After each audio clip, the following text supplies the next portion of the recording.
महुआ news, सच के सिवा कुछ नहीं। क्या आपको पता है कि आपकी गाड़ी में 20% इथेनॉल मिला हुआ पेट्रोल भरा जा रहा है? क्या पेट्रोल पंप पर आपको ये साफ साफ बताया जाता है?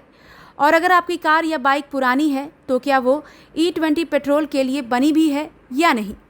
दरअसल पिछले कुछ दिनों से सोशल मीडिया पर E20 पेट्रोल को लेकर बहस तेज हो गई है। कोई कह रहा है कि माइलेज कम हो गया, कोई दावा कर रहा है कि इंजन पहले जैसा नहीं रहा। कुछ लोग फ्यूल पंप खराब होने की बात भी कर रहे हैं, तो दूसरी तरफ सरकार इन दावों को गलत और भ्रामक बता रही है और एंटी नेशनल कहने तक से गुरेज नहीं कर रही। इसी बीच एक और विवाद तब शुरू हुआ जब सोशल मीडिया पर यह दावा वायरल होने लगा कि सरकार ने सुप्रीम कोर्ट में कहा है कि E20 कार्यक्रम एक तरह का प्रयोग है और इसका पूरा असर 1 साल बाद पता चलेगा। 50% ethanol petrol blending is something which the government is now trying to experiment. So tomorrow next year October onwards probably the demand will go or it may go down. जैसे ही ये खबर वायरल हुई और लोगों को पता चली, बड़ी ही तेजी से सरकार की तरफ से सफाई भी सामने आई। इसे लेकर कानून मंत्रालय और अटॉर्नी जनरल R वेंकट रमणी के ऑफिस की तरफ से इस खबर को झूठा बताते हुए कहा गया कि ऐसा कोई बयान सुप्रीम कोर्ट में नहीं दिया गया है। तो यहाँ सवाल उठता है कि क्या सरकार जनता से झूठ बोल रही है? लोगों के मन में कई सवाल हैं, लेकिन जवाब नहीं है। आज करोड़ों लोग अपनी कार और बाइक में E20 पेट्रोल भरवा रहे हैं, लेकिन क्या उन्हें पूरी जानकारी है कि उनकी गाड़ी में किस तरह का ईंधन जा रहा है? क्या हर पेट्रोल पंप पर बड़े अक्षरों में लिखा है कि यहाँ E20 पेट्रोल मिल रहा है? हमने कई पेट्रोल पंप की तस्वीरें देखी, कहीं पुरानी लेबलिंग लगी है, कहीं E20 लिखा हुआ दिखाई देता है, लेकिन पूरे देश में एक जैसी व्यवस्था नज़र नहीं आती।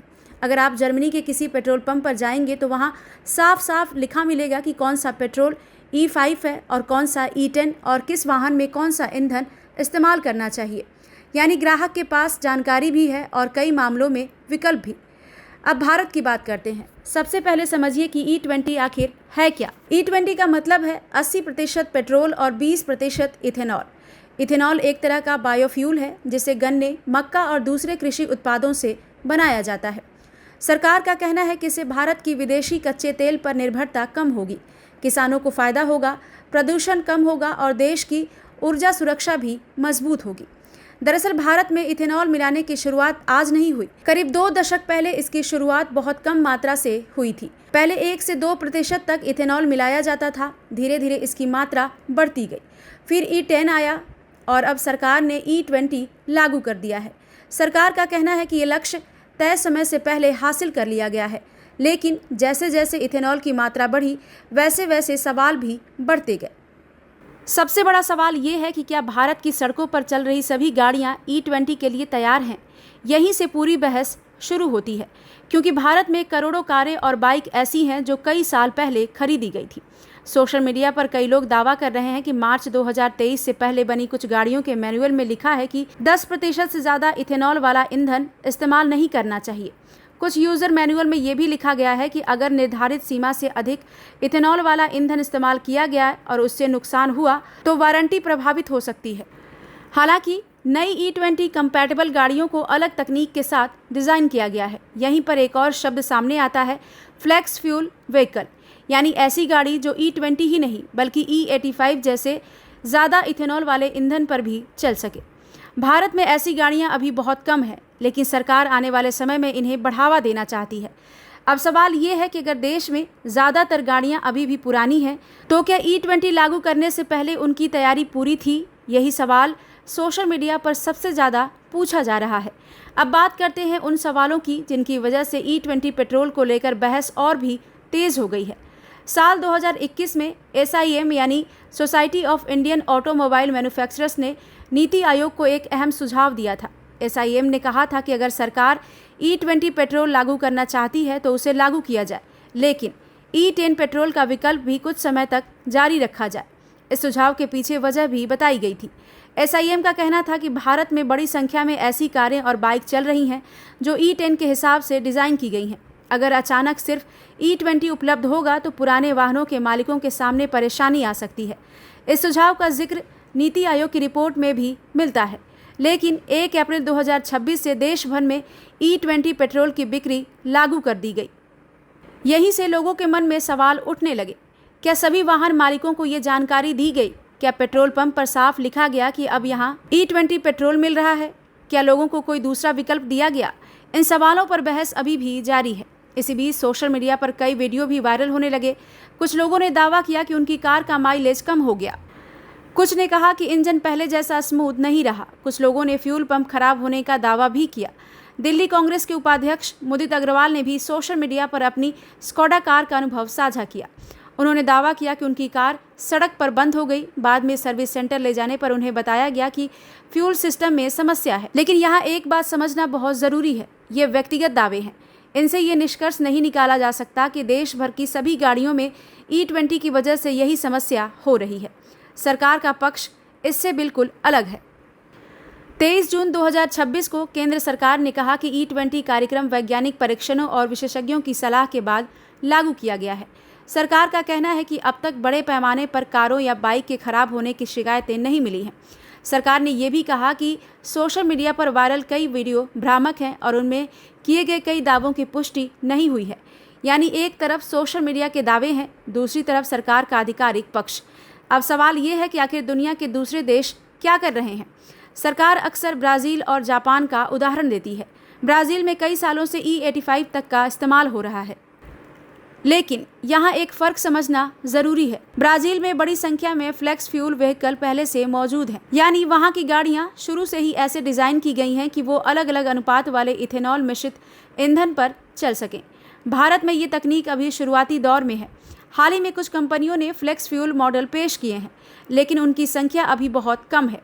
इसी दौरान भारत में E85 पेट्रोल पंप भी शुरू किए गए हैं। पेट्रोलियम मंत्री हरदीप सिंह पुरी ने कहा कि ऐसे पंपों पर साफ लिखा जाएगा कि E85 सिर्फ उन्हीं गाड़ियों के लिए है जो E85 कंपैटिबल हैं। यानी सरकार भी मानती है कि हर वाहन E85 के लिए नहीं बना है। अब एक और सवाल सामने आता है, अगर E85 के लिए अलग बोर्ड लगाया जाएगा तो क्या E20 के लिए भी पूरे देश में ऐसी स्पष्ट जानकारी नहीं होनी चाहिए? क्या हर पेट्रोल पंप पर बड़े अक्षरों में ये नहीं लिखा जाना चाहिए कि यहाँ E20 पेट्रोल मिल रहा है? कई उपभोक्ताओं का कहना है कि उन्हें ये जानकारी मिलनी चाहिए कि वो अपनी गाड़ी में किस तरह का ईंधन भरवा रहे हैं, क्योंकि जानकारी होना हर ग्राहक का अधिकार है। अब एक और महत्वपूर्ण बात, भारत में साल 2023 से पहले बनी कई गाड़ियों के यूज़र मैनुअल में ईंधन को लेकर अलग अलग निर्देश दिए गए हैं। इसलिए विशेषज्ञ सलाह देते हैं कि वाहन मालिक अपनी कंपनी के आधिकारिक गाइडलाइन ज़रूर पढ़ें और उसी के अनुसार ईंधन का इस्तेमाल करें। अब इथेनॉल से आइसोब्यूटेनॉल बनाने की बात चल रही है, जो डीजल का अल्टरनेटिव है। अब 20% इथेनॉल पेट्रोल में डाल रहे हैं। सब झूठा प्रचार करते हैं, कोई इथेनॉल से कोई नुकसान नहीं हुआ है। अब लॉबीज है जो 22 लाख करोड़ रुपए इंपोर्ट करने में जिनको मलाई मिलती होंगी, वो जब हम कहेंगे कि इंपोर्ट खत्म होगा तो बेचारों का तो नुकसान होगा ही। अब सवाल ये है कि अगर सरकार कह रही है कि E20 पूरी तरह सुरक्षित है, तो फिर इतनी बहस क्यों हो रही है? दरअसल पिछले साल जब केंद्रीय सड़क परिवहन मंत्री नितिन गडकरी से पूछा गया कि E20 पेट्रोल को लेकर माइलेज कम होने और इंजन में दिक्कत आने की शिकायतें सामने आ रही हैं, तो उन्होंने इन दावों को गंभीरता से लेने से इनकार किया। उनका कहना था कि दुनिया में कहीं भी E20 की वजह से बड़े पैमाने पर वाहन खराब होने का प्रमाण नहीं है। लेकिन दूसरी तरफ सोशल मीडिया पर लगातार ऐसे वीडियो और पोस्ट सामने आ रहे हैं। लेकिन इसके बावजूद भारत E20 तक ही नहीं रुकना चाहता। सरकार ने E85 और आगे चलकर E100 जैसे उच्च इथेनॉल मिश्रित ईंधन के लिए भी तैयारी शुरू कर दी है। E85 केवल उन वाहनों के लिए है जो फ्लेक्स फ्यूल तकनीक के अनुसार बनाए गए हैं। यहीं एक और सवाल उठता है, E85 केवल उन वाहनों के लिए है जो फ्लेक्स फ्यूल के तकनीक के अनुसार बनाए गए हैं। अब आते हैं इस पूरी योजना के सबसे बड़े फायदे पर। सरकार का कहना है कि इथेनॉल मिलाने से भारत का कच्चे तेल का आयात कम होगा। इससे विदेशी मुद्रा की बचत होगी, किसानों को गन्ने और दूसरे कृषि उत्पादों का बेहतर बाजार मिलेगा और प्रदूषण भी कम होगा। भारत ने E20 लक्ष्य तय समय से पहले हासिल किया है और अब आगे की तैयारी भी चल रही है। लेकिन दूसरी तरफ कुछ विशेषज्ञ पानी की खपत को लेकर भी चिंता जताते हैं। गन्ना और कुछ दूसरी फसलें अधिक पानी मांगती हैं, इसलिए सवाल उठता है कि यदि इथेनॉल का उत्पादन तेजी से बढ़ेगा तो जल संसाधनों पर उसका क्या असर पड़ेगा। यही कारण है कि ऊर्जा सुरक्षा और जल संरक्षण दोनों को साथ लेकर चलने की ज़रूरत बताई जा रही है। अब सबसे बड़ा सवाल, क्या E20 पेट्रोल से सभी गाड़ियां खराब हो रही हैं? इसका जवाब है, ऐसा कोई आधिकारिक प्रमाण नहीं है जिससे ये कहा जा सके कि देश भर के वाहनों में E20 के कारण बड़े पैमाने पर खराबी आ रही है। दूसरा सवाल, क्या कुछ लोगों ने शिकायतें की हैं? इसका जवाब है हाँ, की हैं। क्या सरकार उन शिकायतों से इनकार कर रही है? सरकार का कहना है कि शिकायतों पर नज़र रखी जा रही है, लेकिन बड़े स्तर पर ऐसी समस्या की पुष्टि नहीं हुई है। यानी अभी इस बहस में दोनों पक्ष मौजूद हैं। एक तरफ सरकार और कई तकनीकी संस्थान हैं जो E20 को सुरक्षित बता रहे हैं, तो दूसरी तरफ कुछ वाहन मालिक हैं जो अपने अनुभव के आधार पर सवाल उठा रहे हैं।